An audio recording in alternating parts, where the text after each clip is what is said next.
Il est 13h02, je vous propose qu'on puisse démarrer, puis les dernières personnes qui se connecteront, parce que je vois que ça continue de se connecter au fil des minutes. Donc bonjour à toutes et à tous. Pour celles et ceux qui ne me connaissent pas encore, donc je m'appelle Antoine Potier, je suis le coordinateur du Hub Bretagne pour un numérique inclusif.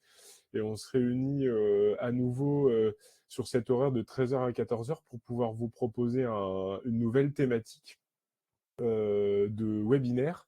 Alors peut-être que certains et certaines ont participé au dernier qu'on avait fait sur Portrea. On en avait également fait un sur la cybermalveillance.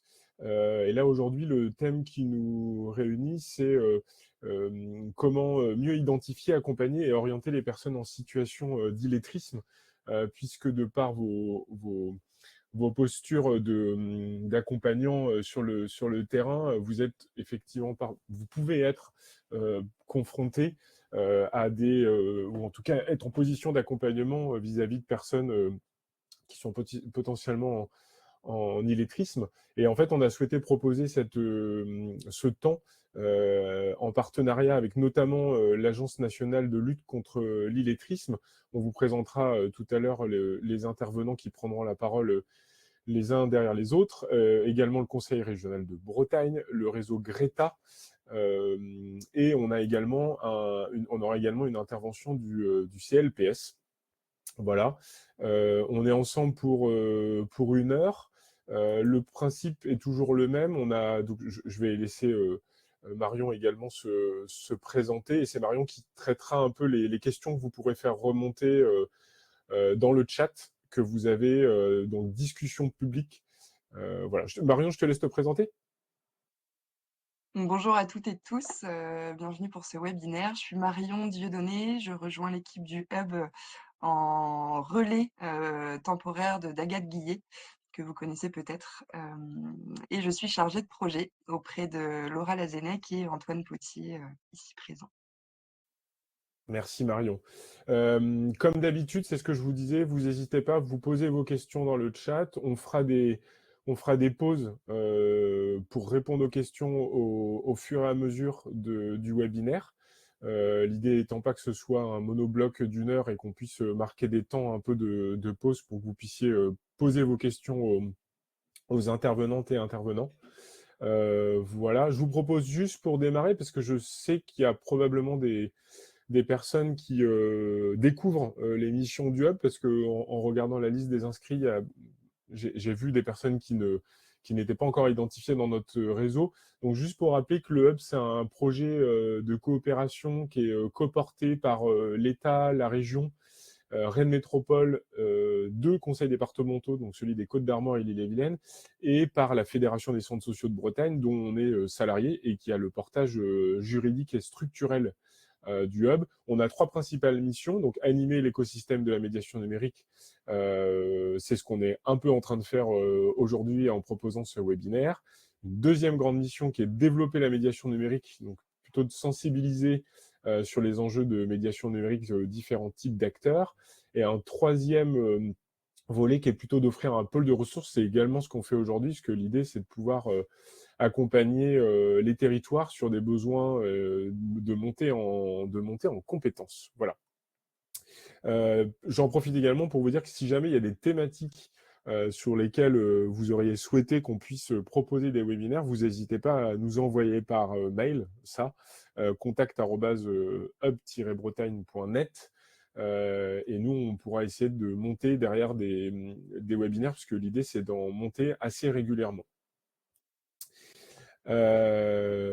On en profite également notamment pour les personnes qui sont dans le cadre du dispositif conseiller numérique, puisque j'en connais un certain nombre et je vois qu'il y en a un certain nombre de connectés. En fait, dans le cadre de votre formation continue, sachez que vous pouvez bénéficier d'une formation qui est financée et qui est une formation qui permet de mieux accompagner les personnes en situation d'illettrisme. Il devait y avoir des sessions en fin d'année qui ont été annulées parce qu'il n'y avait pas assez de personnes. Il y a des nouvelles il y a des nouvelles dates qui sont proposées pour l'année prochaine. Ça aura lieu à Rennes les 21 et 28 janvier. Voilà, donc vous n'hésitez pas à revenir vers nous. Les dates sont là. Vous avez un lien pour vous inscrire qu'on vous donnera également à la fin du webinaire. En tout cas, pour les conseillers numériques qui souhaitent aller plus loin sur ce thème-là, vous avez cette formation-là. Et cette formation, elle peut être ouverte à d'autres personnes également à partir du moment où vous avez un organisme de frais de remboursement des formations, du coup, ce qu'on appelle un OPCO. Mais ça, vous n'hésitez pas à revenir vers nous si vous avez besoin d'en savoir un petit peu plus. Voilà. Donc, je vais passer la parole à Hélène. Je te laisse te connecter ton micro et ta caméra, du coup, Hélène. Merci Antoine. Moi, voilà, je suis ravie d'être avec vous aujourd'hui. Je suis Hélène Penel, chargée de mission pour l'Agence nationale de lutte contre l'illettrisme, et je suis basée en Bretagne. Et moi, je vais vous partager aujourd'hui, voilà notre menu du jour. D'abord, on va redire ensemble ce que c'est que l'illettrisme et comment est-ce qu'on peut repérer les personnes concernées. Et puis, les collègues du Greta et du CLPS vous présenteront la démarche du Plex. Et enfin, Renan du Conseil régional vous présentera le dispositif Prépa-Clé. Alors, je vais prendre la main sur le diapo. Voilà, alors, je vous propose qu'on repartage ensemble ce que c'est que l'illettrisme. Donc, l'illettrisme, c'est bien la situation de personnes qui ont été scolarisées en langue française et qui ne maîtrisent pas ou n'ont pas acquis, en tout cas, les compétences de base, à savoir la lecture, l'écriture, le calcul, le fait de se repérer dans le temps et dans l'espace et le fait de maîtriser les compétences numériques de base. C'est une situation à différencier de l'analphabétisme, qui est la situation de personnes qui n'ont jamais été scolarisées, et la situation des personnes qui parlent, on va dire, français langue étrangère, c'est-à-dire des personnes qui ont appris à lire et à écrire dans un autre pays et dans une autre langue. Et c'est important de faire la distinction parce que c'est des personnes qui n'ont pas le même vécu et pas le même rapport à l'apprentissage, puisque quand vous avez appris à lire dans un autre pays, vous savez comment apprendre à lire, comment apprendre à écrire, et vous allez plus facilement dire vos difficultés, alors qu'une personne en situation d'illettrisme, globalement, ne souhaitera pas dévoiler sa situation parce qu'il y a un sentiment de honte qui est associé à cette situation. Alors, on a tenu à vous montrer 2 exemples de production écrite de ces 2 jeunes hommes là qui sont en situation d'illettrisme. On a tendance à penser que c'est des personnes qui n'écrivent pas du tout. Alors vous voyez, là ça nous montre que non, c'est pas ça. C'est des personnes, vous voyez, qui vont écrire plutôt en phonétique. Et alors si on plisse vraiment les yeux et qu'on essaye de se concentrer et qu'on lit tout haut, on peut peut-être arriver à déchiffrer, voire même ne pas arriver à déchiffrer quand c'est vraiment trop compliqué. Alors, ça m'amène à vous dire que pour une situation d'illettrisme, on peut différencier les situations en 4 degrés. Les degrés 1 et 2, donc c'est vraiment l'écriture que vous avez sous les yeux. C'est des personnes qui, quand vous allez les rencontrer, qu'elles vont vous présenter un écrit, vous allez vraiment avoir énormément de mal à déchiffrer, voire ne pas déchiffrer. Et donc, c'est des personnes qui ne vont pas être autonomes dans la vie quotidienne pour faire des démarches, pour accompagner leurs enfants sur Pronote, etc. On verra ça tout à l'heure. Et donc voilà, c'est les niveaux 1 et 2. Il y a un niveau 3 qui est où les personnes sont plus autonomes mais auraient besoin d'une bonne remise à niveau, sinon elles retombent en niveau 2. Et puis le niveau 4, c'est c'est le niveau un peu qu'on a à la fin de la scolarité au collège. Alors, quelques chiffres. Les nouveaux chiffres de l'illettrisme, là, viennent de sortir. Ils n'étaient pas ressortis depuis 10 ans. Donc, c'est bien, on a une nouvelle photographie. On sait que en France, c'est 10,5% des 18-65 ans qui sont en situation d'illettrisme, c'est-à-dire en difficulté avec la lecture, l'écriture ou le calcul. C'est majoritairement des personnes en difficulté avec le calcul, mais elles peuvent cumuler aussi un certain nombre de difficultés, soit l'une, soit les avoir toutes. On voit que toutes les tranches d'âge sont concernées et pour la première fois, on voit que les jeunes, là vous voyez, ce sont les 25-34 ans, sont plus concernés que les 35-44 ans. Ça veut dire que d'habitude, plus on était jeune, moins on était concerné par les situations d'illettrisme. C'était vraiment une droite. Et maintenant, on voit que les jeunes commencent à être plus concernés. Voilà, donc c'est quand même une sacrée problématique. Et ça touche vraiment toutes les sphères de la société, c'est-à-dire parmi les personnes concernées, parmi les 3,7 millions, il y a plus de la moitié qui est en emploi. Et puis, vous voyez qu'il y a aussi 13% de ces personnes qui sont demandeurs d'emploi. Je voulais vous dire aussi que c'est 25% des demandeurs d'emploi de longue durée et 18% des demandeurs d'emploi. Donc voilà, ça fait des statistiques assez importantes. Quand vous recevez ces personnes-là, ça peut vous mettre un petit peu la puce à l'oreille. Alors, c'est des difficultés, bien sûr, au quotidien, c'est-à-dire circuler seules parce que, je vous disais, elles ont des difficultés à se déplacer, à se repérer dans le temps et dans l'espace. Faire ses courses, bien sûr, parce que c'est lire les étiquettes des produits, c'est gérer un budget, c'est rendre la monnaie, suivre la scolarité de son enfant parce que se connecter sur Pronote, parce que comprendre ce qui est dit sur les bulletins, prendre un médicament parce que c'est compliqué de lire une ordonnance.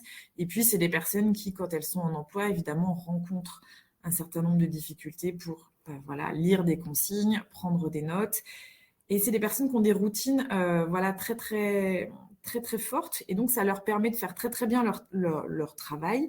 Et quand il y a quelque chose qui change dans leur routine, qu'il y a des changements, qu'il y a des nouveaux outils, c'est là que pour elles, c'est compliqué de gérer ce changement et qu'elles sont obligées soit de demander de l'aide, voilà, soit de se recréer de nouvelles routines, ce qui n'est pas simple.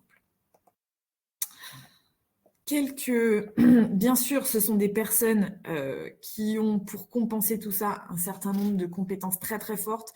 Elles observent beaucoup, elles se remémorent les choses, elles ont une mémoire visuelle absolument incroyable. Et puis bien sûr, de la patience, de la persévérance, parce que c'est au quotidien que c'est un peu compliqué quand même. Elles ont donc, pour pallier à tout ça, des stratégies d'évitement et de contournement. Je vais vous en donner quelques-unes. Ça vous permettra peut-être de faire le lien avec des personnes que vous rencontrez. Ça peut être des personnes qui oublient leurs lunettes ou qui vous disent « Ah ben, je me suis fait mal à la main, donc aujourd'hui, je ne peux pas écrire ». Elles vont peut-être même des fois dire bah, « Vous pouvez peut-être écrire à ma place parce que moi, je n'écris pas bien ».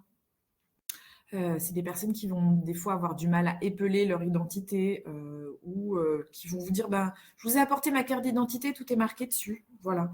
Elles peuvent aussi arriver trop tôt ou beaucoup trop tard à un rendez-vous, mais ce sans raison. C'est parce que finalement, prendre les transports en commun, ça a été compliqué. Lire l'heure, ça peut être un peu compliqué aussi. C'est des personnes qui ne vont pas apporter des documents écrits ou alors qui vont vous apporter leur petite valisette de documents écrits en se disant tenez, prenez le papier dont vous avez besoin, il est forcément là. Elles vont aussi, évidemment, parfois vous demander des explications sur un document qui est écrit, qui est sous leurs yeux, qui est par exemple sur l'ordinateur, et vous vous dites, mais c'est écrit là, et en fait, voilà, ça peut dévoiler des difficultés de lecture. Et puis, ça peut être des personnes qui vont, par exemple, vous pouvez les orienter vers un lieu en disant, mais vous trouverez plus d'informations dans ce lieu, et c'est des personnes qui parfois vont avoir plus de mal à aller dans un endroit qu'elles ne connaissent pas et vous dire non, non, moi je ne suis pas à l'aise avec les transports en commun ou je ne sais pas comment on fait pour y aller. Et donc, voilà, ça va vous montrer tout ça, que peut-être vous êtes en face d'une personne qui peut avoir des difficultés en termes d'illettrisme. Bien sûr, ce sont des faisceaux d'indices, donc ce n'est pas parce qu'une personne coche un indice qu'elle est forcément concernée. Alors, je voulais vous montrer un petit outil qui peut vous aider à, on va dire, à objectiver une situation, à se dire, ben, cette personne-là, je vois bien qu'il y a des difficultés, elle a l'air ouverte pour qu'on essaye d'y travailler ensemble et pour que je puisse ensuite l'orienter vers la structure concernée. Je vous envoie un petit lien sur YouTube dans le chat. C'est une petite vidéo qui dure 1 minute 40. Je vous propose de la regarder voilà, via le lien que je vous envoie dans le chat et puis je vous reprends dans 1 minute 40. Voilà, je vous envoie le lien.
Alors, je pense que vous devriez avoir terminé. Si ce n'est pas le cas, vous pourrez éventuellement y retourner tout à l'heure. Mais voilà, EVA, c'est vraiment un outil numérique qui est gratuit, qui a été financé par le ministère du Travail, donc c'est complètement accessible et qui permet la première objectivation d'une situation. Ce qui est très important, c'est que ce n'est pas un test sanction. Ce n'est pas un test qui ressemble à un test de français ou de lecture qui pourrait mettre les personnes très en difficulté. C'est un peu comme un jeu vidéo tout simple où la personne va résoudre des situations professionnelles. Alors, vous voyez, si on prend le parcours compétences de base qui prend 30 minutes, la personne va avoir une problématique de livraison, à quelle adresse est-ce que je dois livrer, de maintenance et d'objets trouvés, comment est-ce que je retrouve leur propriétaire. Et en 30 minutes, la personne va effectuer va régler un certain nombre de situations. Et l'outil EVA, vous, qui gérez la passation, ça va vous apporter un élément de réponse sur est-ce que cette personne ou pas est potentiellement en situation d'illettrisme. Ça va vous permettre de dialoguer avec la personne en disant, voilà, vous avez un certain nombre de points forts et vous avez aussi des choses sur lesquelles on pourrait travailler. Est-ce que vous souhaitez que je vous oriente vers un organisme qui saura très bien vous renseigner et pourquoi pas vous accompagner sur ce sujet-là. Cet outil EVA, je vous le présente très rapidement, mais je vous envoie dans le chat un petit lien, puisque nous, à la NLCI, on organise des webinaires de prise en main. Il y en a très souvent. Alors, je vous ai mis qu'il y en avait un le 19 novembre prochain, mais des nouvelles dates ont été ajoutées pendant le week-end. Et il y en aura aussi le 2 décembre, le 17 décembre et le 13 janvier. Et c'est des petits webinaires de prise en main d'1 heure. Et à la suite de ça, vous pouvez utiliser l'outil sans aucun souci. Voilà, pour moi. Merci, Hélène. Est-ce qu'il y a des questions ou pas qui ont été posées? Alors, vous pouvez continuer à mettre les questions dans le chat si vous en avez. L'idée, là, il y en avait pas, Marion, jusqu'à maintenant, du coup, si je dis pas de bêtises.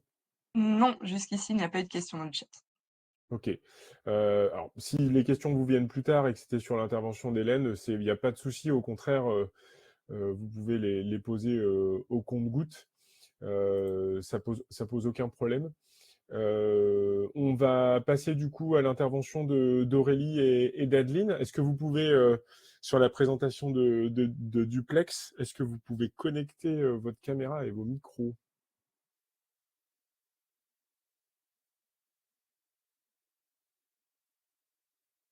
Alors, il faut que tu resélectionnes, Adeline, ton micro. Je pense qu'il faut... il y a la petite manip Là, c'est bon?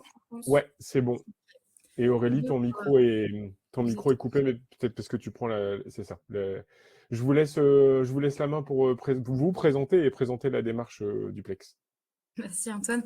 Donc moi c'est Adeline Launay, je suis coordinatrice et formatrice sur les CLPS de Fougères et Vitré, donc en prépa clé, de remise à niveau et au FI. Aurélie, je te laisse te présenter. Oui, donc moi c'est Aurélie Carignon-Nicolas, je travaille au Greta Bretagne Occidentale et je suis formatrice de français, formatrice Duplex et chargée de mission sur le dispositif prépa clé. Voilà, donc on est toutes les deux effectivement référentes sur la démarche Duplex. Donc pour commencer, la démarche Duplex, c'est une approche méthodologique, sachant que ce n'est pas un outil. La démarche Duplex, elle permet de faire de la médiation de la médiation numérique en combinant aussi bien les compétences numériques et les compétences de base, à savoir lecture, écriture et calcul. Donc pour s'inscrire dans la démarche Duplex, l'objectif, c'est de pouvoir allier les quatre piliers, donc vous pouvez voir sur la diapositive. Donc pour les personnes qui se retrouvent en situation d'illettrisme avec la double exclusion. Donc le premier pilier pour entrer dans cette démarche, c'est de se focaliser donc sur l'humain, donc un accompagnement qui va être individualisé et personnalisé, donc en donnant du sens à celui-ci. De toujours partir donc des acquis de la personne et de créer une relation de confiance. Donc là, c'est le premier pilier pour s'inscrire dans la démarche. Le second, il va être donc de repenser les compétences de base dans un environnement numérique. Donc en faisant appel à la maîtrise des compétences transversales aussi mais par le développement des savoirs, des savoir-faire, des savoir-être, et de former au numérique par le numérique. Donc ça, c'est le deuxième pilier. Le troisième, donc, ce sera pour s'appuyer donc sur les centres d'intérêt de la personne. L'objectif, c'est vraiment que la personne puisse travailler sur des situations de la vie quotidienne. Pour cela, on va pouvoir aussi faire des parcours avec de la ludification, de la gamification des apprentissages, mais on reste bien sur les besoins de la personne. Et le quatrième pilier qu'on retrouve en bas à gauche, c'est la proposition donc, de contenu simplifié pour rendre le numérique inclusif pour les personnes en situation de difficulté avec l'outil et sur les compétences de base. Donc pour ça, il faudra qu'on puisse aussi vulgariser son approche, vulgariser son vocabulaire pour notamment les personnes qui peuvent avoir une appréhension de l'outil. On travaillera sur tous les supports en soi, donc aussi bien sur un ordinateur que sur un smartphone ou une tablette. Le travail porte ici donc sur le vocabulaire dans le cadre numérique, ce qui va permettre de favoriser aussi l'utilisation des sites et notamment dans les démarches de la personne. Donc, il n'y a pas de prérequis dans cette méthodologie. On part vraiment des acquis de la personne pour l'emmener vers de l'autonomie en combinant donc les compétences numériques et les compétences de base. Voilà.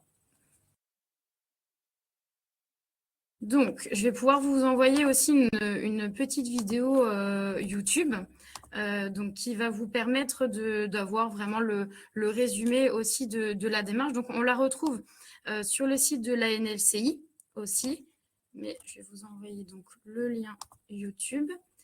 Donc, la vidéo dure 2 minutes 10. Donc, comme Hélène tout à l'heure, je vous laisse la regarder et on se retrouve dans 2 minutes 10.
Voilà, je pense que c'est bon pour tout le monde. Sinon... Il reste quelques secondes encore. Je vais envoyer plutôt. Que vous recevez et de les orienter vers les services adaptés autour de vous. Prenez contact avec le ou la chargée de mission ANLCI dans votre région ou contactez la ANLCI pour connaître les formateurs Duplex proches de vous. Duplex est une démarche initiée et portée par l'Agence nationale de lutte contre l'illettrisme. Rendez-vous sur notre site internet www.anlci.gouv.fr ou contactez-nous.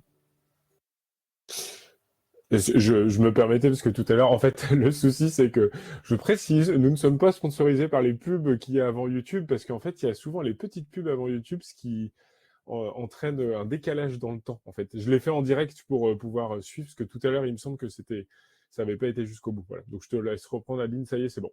Ok, merci. Et on avait ton son en plus, Antoine. Donc,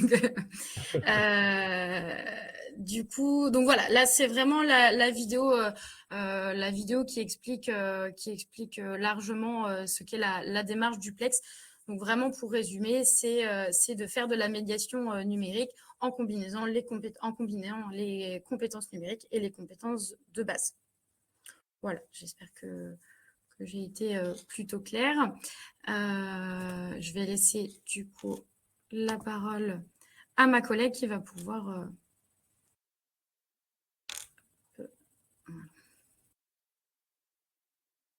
D'accord, merci Adeline.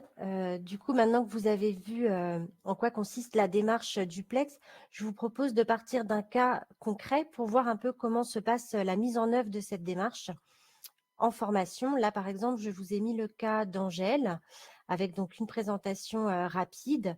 Son objectif à l'entrée en formation qui était donc de trouver un emploi dans la vente et d'accompagner la scolarité de sa fille qui était en primaire. Et ensuite, le descriptif de ses compétences linguistiques et des compétences numériques. Donc, pour les compétences linguistiques, elle est en situation d'illettrisme degré 2.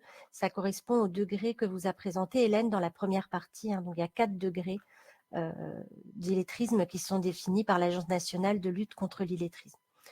Du coup, à partir de cette situation, je vous envoie un lien dans le chat et je vous propose de répondre à la question « Quels sont les besoins en numérique d'Angèle ?» De quoi elle a besoin, qu'est-ce qu'elle a besoin d'apprendre en priorité en ce qui concerne le numérique. Donc, il s'agit d'un lien vers un WooClap que je vais en même temps vous partager. Voilà.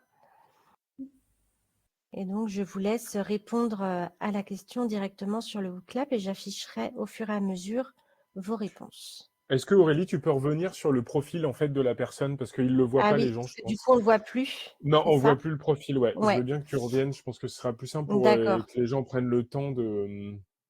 Oui, tout à fait. Alors, je reprends ici. Voilà. Là, on y est, hein? D'accord. Ouais. Et je note la question dans le chat. Ok, merci.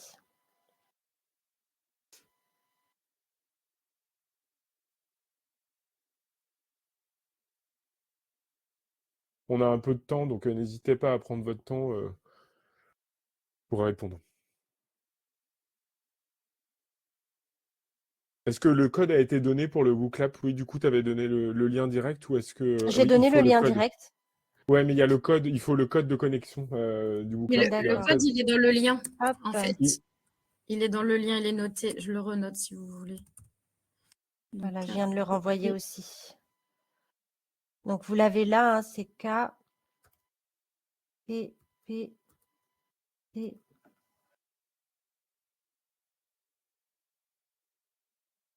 Hop. Voilà, je l'ai remis merci. dans le chat.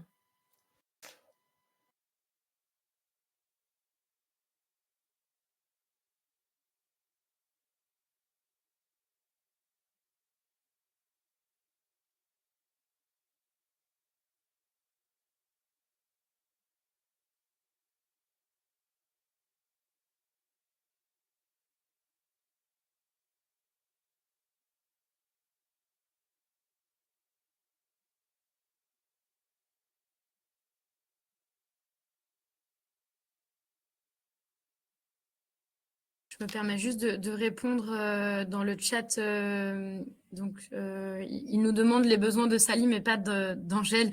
C'est Ah normal. oui, bah, Ça doit être modifié, en mais effet. c'est bien le Ouais, bon. j'ai pas modifié j'ai changé le nom de la personne et j'ai pas modifié sur WooClap. Donc, c'est bien Angèle hein, qui est concernée. Donc là, j'ai quelques réponses qui apparaissent. On voit que beaucoup d'entre vous ont mis se connecter à un compte France Service.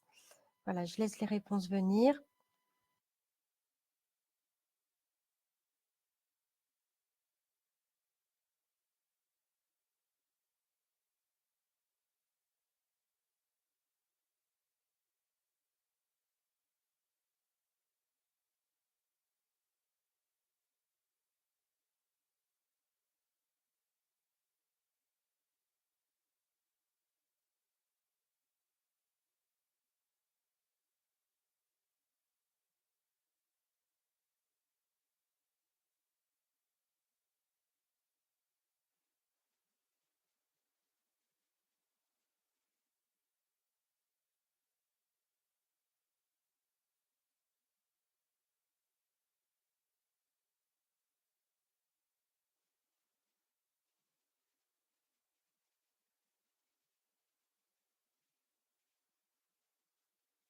Alors, on va pouvoir regarder, il y a encore des réponses qui arrivent.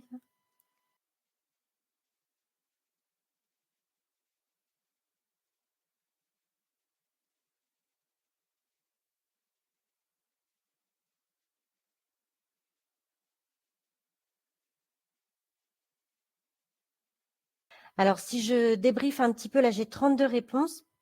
Ce qui est intéressant, c'est qu'on voit les réponses concernant l'inscription à France Service, la recherche d'emploi et l'utilisation de la boîte mail et tout ce qui est lié globalement à la recherche d'emploi, donc faire son CV, s'inscrire sur France Travail. Donc ça va être commun à une grande partie du public. Et après, on a des réponses qui ont ciblé des besoins plus spécifiques. Par exemple, le fait de se connecter au site de l'école, donc que ce soit Pronote ou alors pour les échanges avec l'école, donc soit à nouveau la messagerie, soit des applications spécifiques qui sont maintenant très utilisées dans l'éducation nationale, hein, type Educartable ou Classly par exemple. Et j'ai également des réponses qui concernent le permis de conduire, donc l'inscription au permis de conduire qui est vraiment très exigeante en termes de maîtrise du numérique. On peut aussi penser au fait de se connecter sur des sites internet pour s'entraîner à l'examen du code de la route. Donc voilà, ça va être des besoins vraiment spécifiques à cette personne. Alors, je vais revenir sur le diaporama.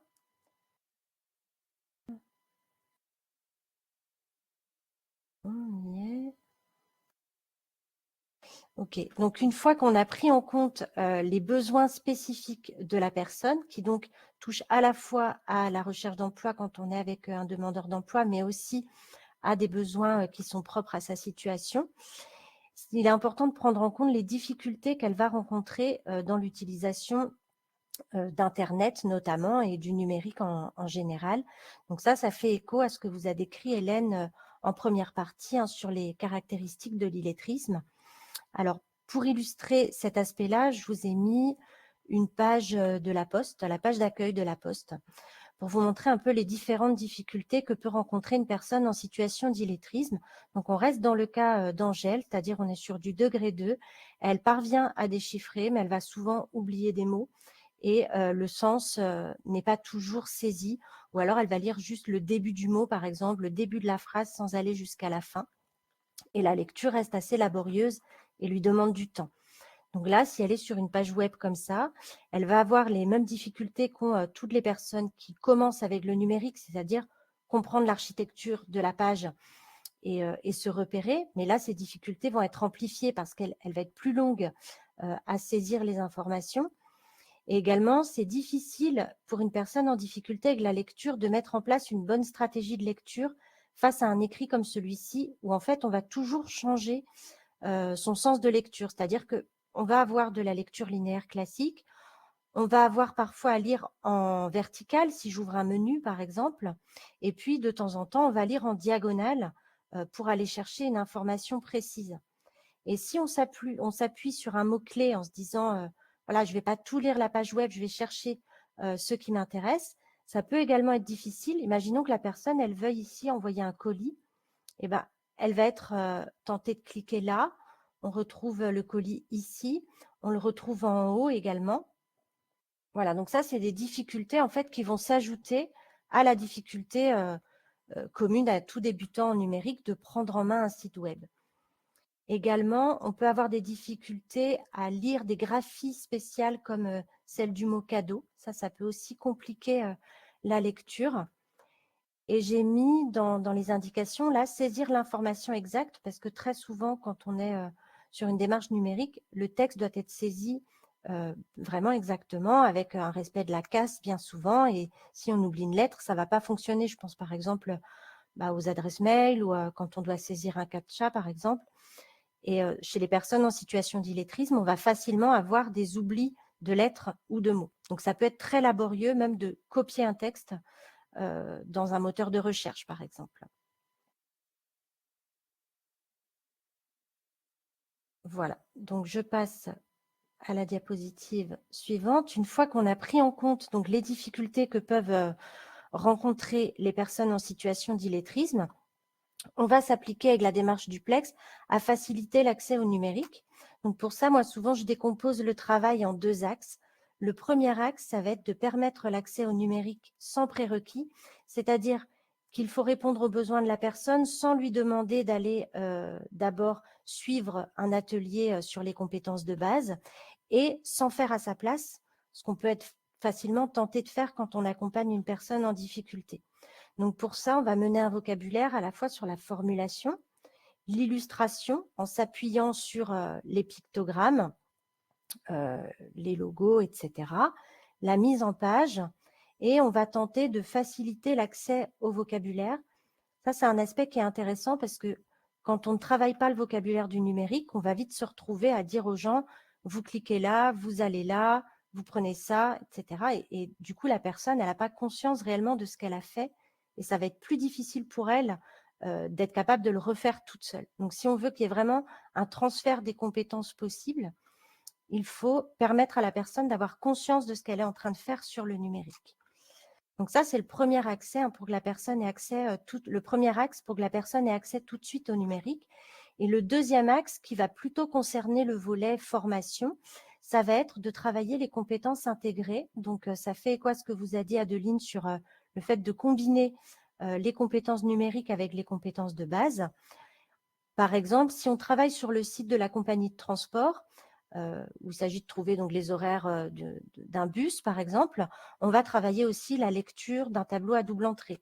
On peut travailler un calcul horaire simple. Donc, il ne s'agit pas de tromper la personne en lui faisant travailler, enfin en lui donnant un cours de maths à la place du numérique qu'elle avait demandé, dont elle avait exprimé le besoin, mais voilà, de montrer que dans l'apprentissage du numérique, on va mettre en œuvre des compétences à la fois mathématiques, langagières, etc., et qu'on peut les travailler conjointement.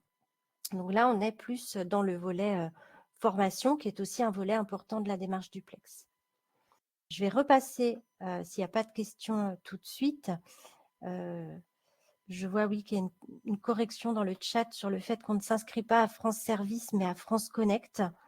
Donc, ça doit être au moment où j'ai débriefé sur le WooClap, je pense.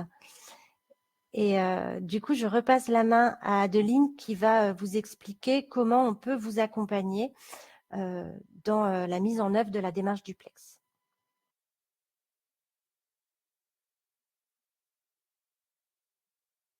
Ton micro est éteint, Adeline. Oui, effectivement. Donc Aurélie et moi, donc on peut accompagner aussi sur les pratiques en tant que référente duplex.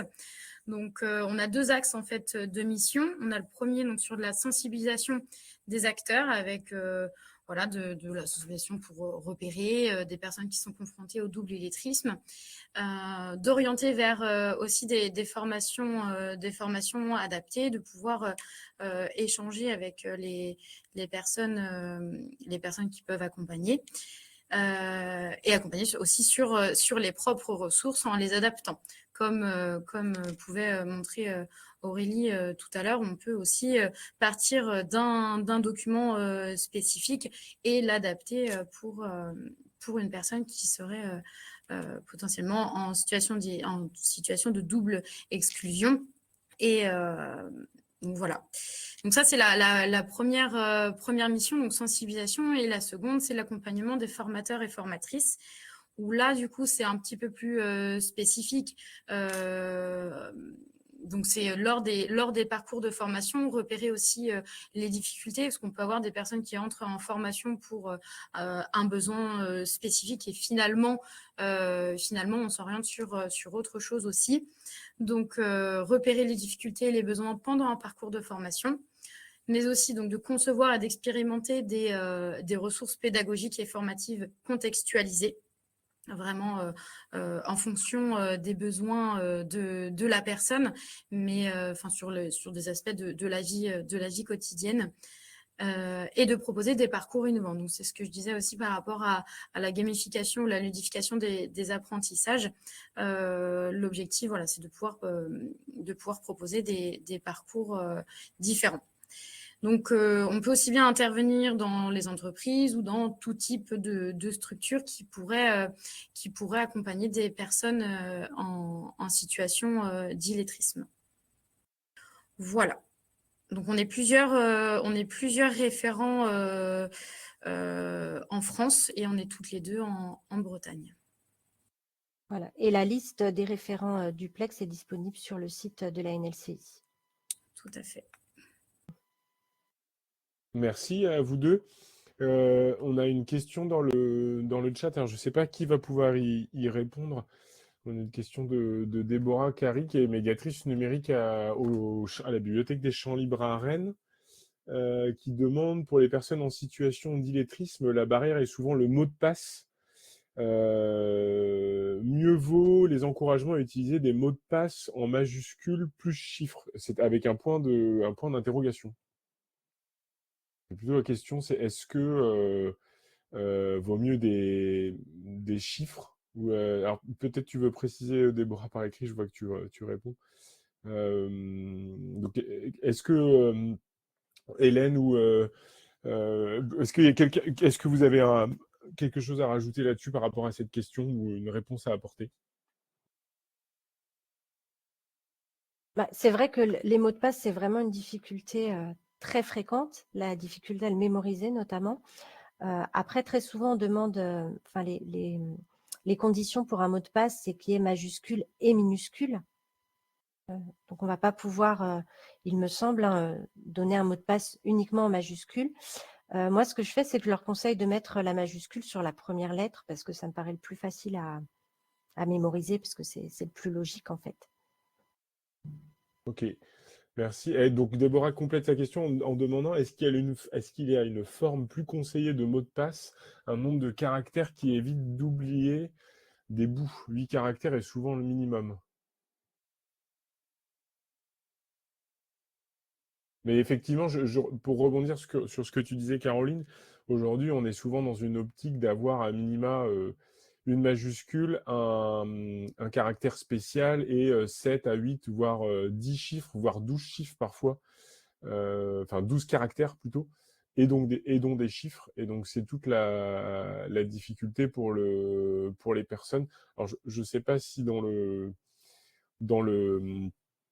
webinaire, il y a des participants qui souhaitent par écrit donner leurs moyens alors moyens mémotechniques et des exemples de comment ils peuvent accompagner les personnes qui ont des difficultés à retenir et à écrire les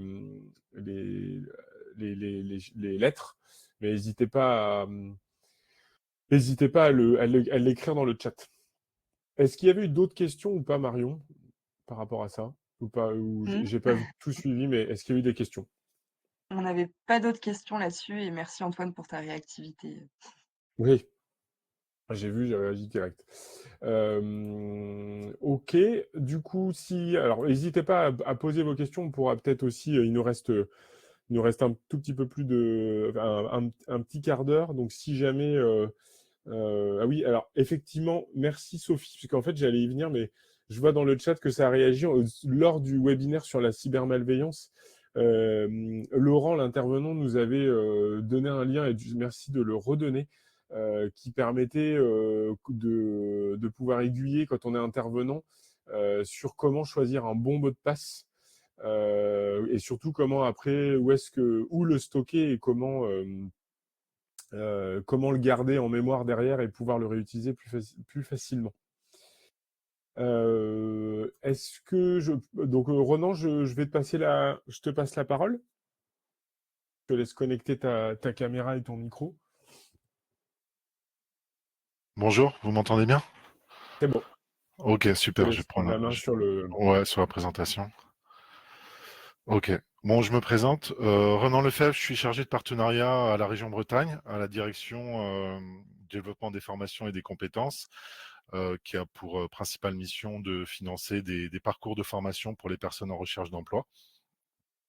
Donc, je précise également que je vais vous présenter rapidement le dispositif régional Prépa-Clé. Je précise que c'est mon collègue Yann Pinel qui est responsable du dispositif de formation qui suit plus précisément ce dispositif, mais il ne pouvait pas être présent aujourd'hui. Donc, pour rappeler, alors très rapidement, quand même, vous dire que justement, cette offre, ce dispositif régional Prépa-Clé, il s'inscrit dans une offre de formation plus large financée par la région Bretagne. Donc, des offres de formation qualifiantes et également une offre préparatoire pour la construction, la validation d'un projet professionnel, mais également l'offre Prépa-Clé sur, notamment sur les savoirs de base et les compétences socles. Alors, le dispositif Prépa-Clé, c'est un dispositif qui propose, je vais vous les présenter rapidement après, qui propose 5 parcours, principalement donc pour aider les personnes à travailler leurs compétences clés, donc qui apparaissent sur la diapo. Donc, ils vont être s'exprimer en français, utiliser les outils numériques, développer son envie d'apprendre, voilà, etc. Donc, je vous laisse en prendre connaissance.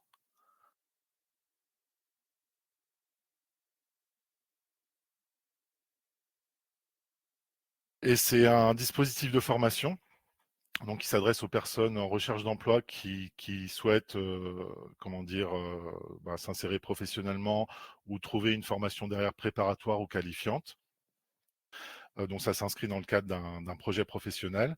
Alors le dispositif Prépa-Clé propose 5 parcours. Donc j'ai mis un zoom plus sur le parcours 1 et 5 puisque là, aujourd'hui, le sujet, c'est bien les personnes en situation d'illettrisme, donc ça concerne le parcours 1. Et on a également un parcours, les organismes de formation proposent également un parcours 5 sur la maîtrise du numérique, donc qui est votre sujet également. Donc, on a un parcours 2 pour les personnes qui ont pas mal d'expérience professionnelle, mais qui ne sont pas forcément qualifiées. Et qui souhaitent travailler les compétences socles, les compétences citées précédemment, notamment pour aller sur une certification qui s'appelle CLEA, qui peut être reconnue de la part des employeurs. On a l'accès à la préparation, à l'accès à des formations et à la préparation de concours, notamment des concours de catégorie B ou C des fonctions publiques. On a un parcours français langue étrangère, donc pour les personnes scolarisées dans une autre langue que le français, comme le précisait Hélène Penel en début de webinaire, et un parcours maîtrise du numérique, donc pour aider les personnes pour utiliser les outils numériques, un parcours de 100 heures maximum, donc qui sont proposés par les organismes de formation Prépa-Clé. Pour revenir sur le parcours 1, donc qui est vraiment le parcours dédié aux personnes en situation d'illettrisme, on a environ 1000 stagiaires aujourd'hui par an qui intègrent ce parcours. Et voilà, donc c'est un parcours dédié proposé par les organismes de formation pour aider les personnes à remédier à ces difficultés. Le dispositif Prépa-Clé propose également un diagnostic, qui est la possibilité pour les personnes de réaliser un diagnostic, mais pas forcément s'ils n'engagent pas derrière vers une obligation de formation. Mais un diagnostic qui peut être plus poussé que le diagnostic EVA, parce que c'est un diagnostic notamment créé par la NLC également, qui s'appelle EVACOB, qui permet d'aller un peu plus loin dans la démarche et de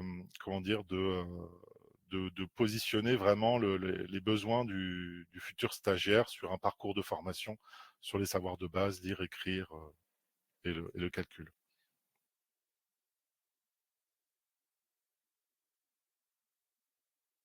Alors, le public qui est visé par Prépa-Clé, c'est principalement les personnes les moins qualifiées, donc niveau 3 et infra, niveau 3, donc niveau CAP, BEP et inférieur, les personnes sans qualification, les demandeurs d'emploi de longue ou très longue durée, les bénéficiaires des minima sociaux, ou les personnes salariées de structures de l'insertion par l'activité économique. Et donc, c'est des personnes qui souhaitent développer leurs compétences clés dans le cadre de leur projet d'insertion professionnelle.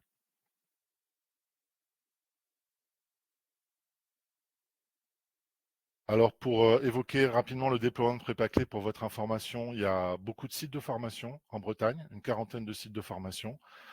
C'est des formations qui sont accessibles toute l'année, à temps plein ou à temps partiel. C'est important de le préciser parce que selon les contraintes des personnes, ou alors parce que parfois c'est fait en parallèle d'une autre formation, elles peuvent aller sur Prépa-Clé à temps partiel. Les coûts de formation sont pris en charge par la région Bretagne, comme je précisais. Et je vous ai mis un lien, alors je vais le recopier peut-être dans le si vous voulez jeter un coup d'œil, mais je crois que le diaporama sera disponible. Un lien vers le site du Greffe Bretagne, où j'ai juste passé 2 étapes en fait, mais c'est facile, c'est assez facile à retrouver.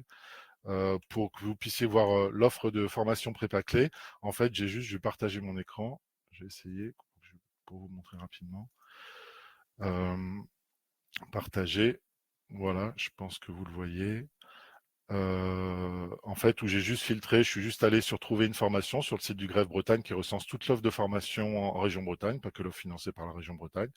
Et dans dispositif de financement, j'ai filtré sur région Bretagne prépa clé.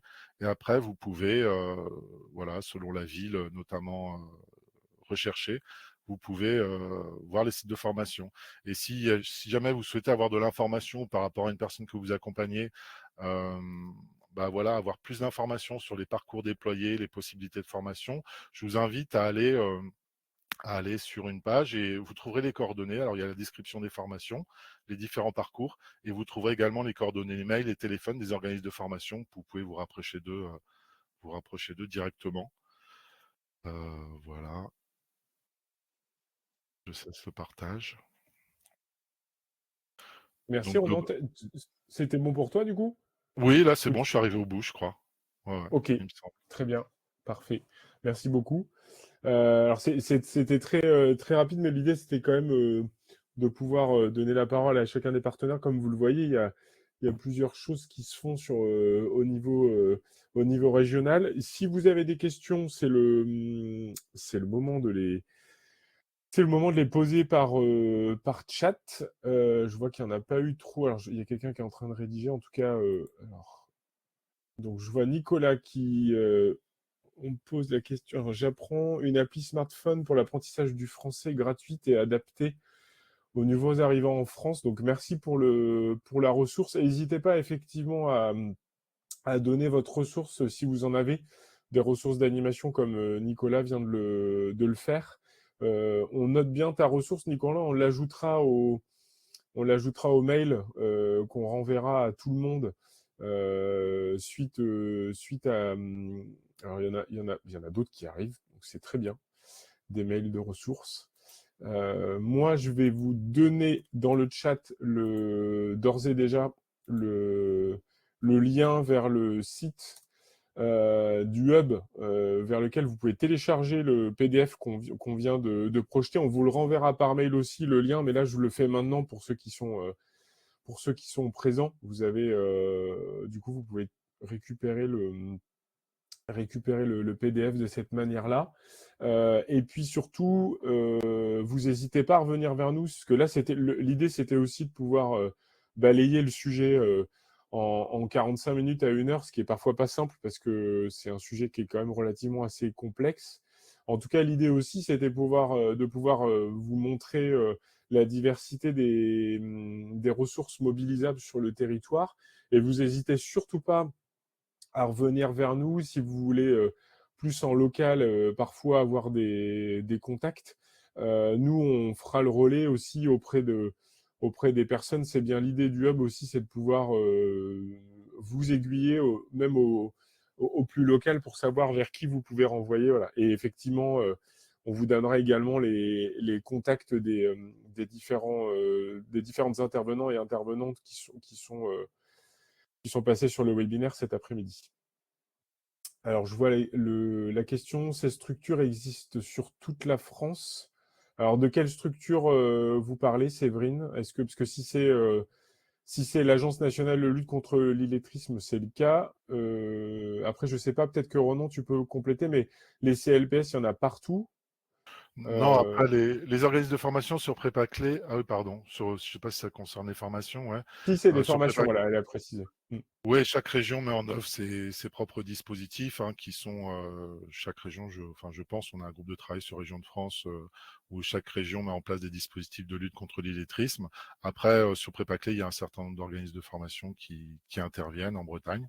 Mais voilà, je pense que ça existe à peu près sur toute la France, mais avec forcément des différences, parce que ce sont les conseils régionaux qui gèrent ce genre de dispositifs de formation. Ok, merci.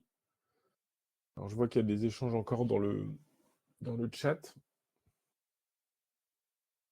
Oui, tout à fait. J'en profite pour compléter. Donc, concernant les apports, on vous remercie effectivement pour vos idées et ressources qu'on va compiler et repartager plus largement. On avait Sophie Mazuet et Castel également qui nous parlaient du gestionnaire de mots de passe KeePass. Voilà, donc K-E-E et pass, P-A-2-S. Donc, qui permet à la fois de générer, mais aussi de gérer, de garder ses mots de passe, voilà, d'avoir un petit peu un coffre-fort en ligne. Et on a également donc le numéro vert qui est affiché ici. J'anticipe une question qui se posera éventuellement, Antoine, sur les modalités d'accès au replay du webinaire puisqu'il est enregistré. Certaines personnes m'ont contacté en parallèle et nous ont rejoints en cours de route. Donc voilà, si tu as la réponse. Oui, bah, il sera mis en ligne dès que possible sur YouTube et après sur notre site internet et on le relayera. En fait, toutes les personnes qui auraient été inscrites sur le Frama recevront le PDF et le lien vers le replay. Voilà. Et il sera mis de toute façon sur notre site internet également. Merci. J'en profite également alors, pour le coup, je vais me nommer présentateur. Vu qu'il nous reste 1 minute, je m'autorise à nous faire un peu de pub parce que le prochain, donc là, on a effectivement ce webinaire pour aujourd'hui. Si jamais il y a des personnes qui sont des professionnels ou des bénévoles de la médiation numérique qui sont issus du Morbihan, du coup, sachez que notre prochain événement, on a un événement départemental qui arrive très vite, le mardi 26 novembre, voilà, qui a lieu à Pleurmel, co-organisé avec Pleurmel Communauté. Si ça vous intéresse, je vous mets le lien vers l'événement dans le chat. Il est encore possible de s'inscrire pendant une petite semaine, puisque on arrête les inscriptions mardi prochain. Voilà, je sais que je vois des noms de gens qui sont déjà inscrits à cet événement-là. Voilà, donc pour les professionnels et les bénévoles accompagnants sur le numérique du Morbihan. Il est 14h. Je remercie l'ensemble des intervenantes et intervenants d'être venus participer. Renan, Adeline, Hélène et Aurélie, et Marion pour la gestion des questions, même s'il n'y en a pas eu beaucoup. Voilà, et merci. Et puis du coup, n'hésitez pas à revenir vers nous, toujours pareil, hein, à nous poser des questions et à nous pousser des nouvelles idées de webinaires. On essaiera d'en proposer un autre en début d'année prochaine. Voilà, on ne sait pas encore quelle est la thématique, ce sera peut-être sur le numérique en santé. Voilà, et puis bah, merci à vous et bon après-midi. Merci à vous, bon après-midi.